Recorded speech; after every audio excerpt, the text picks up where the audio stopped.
sifter.com.au.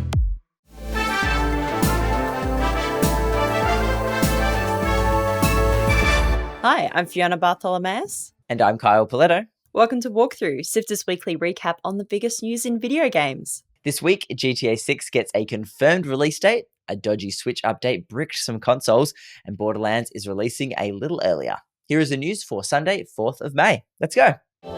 Join the Sifter community on Discord at sifter.com.au/Discord.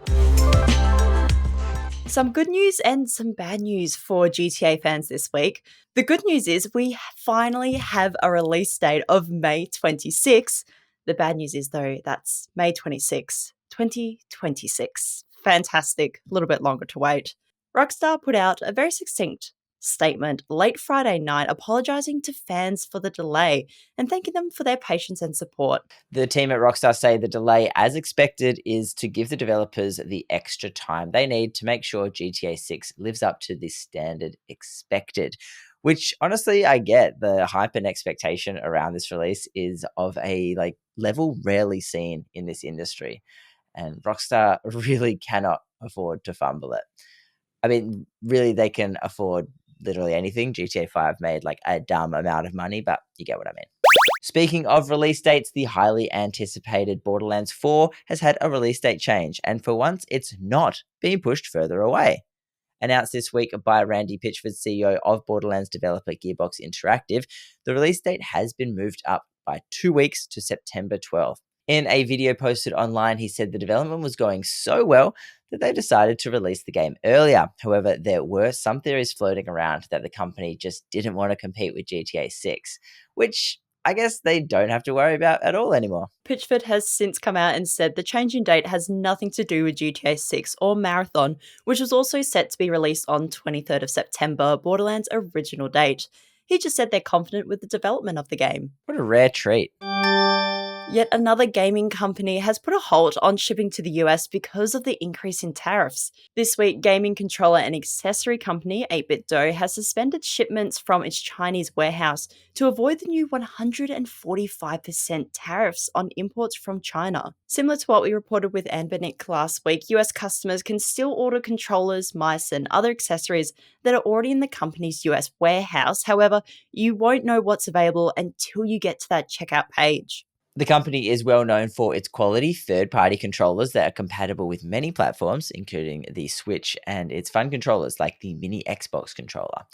These new tariffs have made the video game and tabletop industry go into a bit of a panic, because while some electronics are exempt from the 145% tariffs for now, video game consoles aren't, because they're classified as toys, not technology. If you haven't got an Xbox, you better brace yourself, as this week, prices for the consoles, games, and accessories have gone up.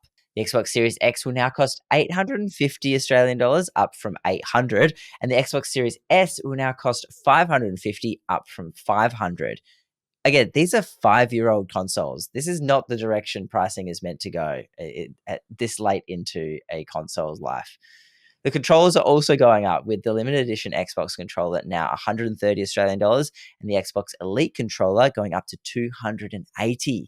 While our price increase isn't quite as bad as it is in the US, it's still pretty crazy. We saw Sony increase their prices recently, and we've already talked about how expensive the Switch 2 and its games will be. But speaking of games, it has been announced that first-party Xbox games will reach $80, which is about $125 for us here in Australia, and they reckon that will be coming up by the end of the year. Microsoft has said the changes were made with careful consideration given market conditions and the rising cost of development. Again, how are people supposed to play the games they make if we can't even afford the consoles?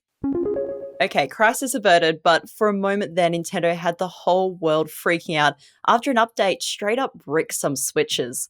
Earlier this week, Nintendo released a firmware update for the Switch, with a bunch of users taking to the internet to complain that their update came with a big fat error message that rendered their consoles unusable. Thankfully, Nintendo were onto it and have now released a patch with full instructions on their website for how to bring your beloved Switch back to life. Not a great look, but hey, at least it was resolved relatively quickly. We'll give them that. Within 24 hours is a pretty good effort.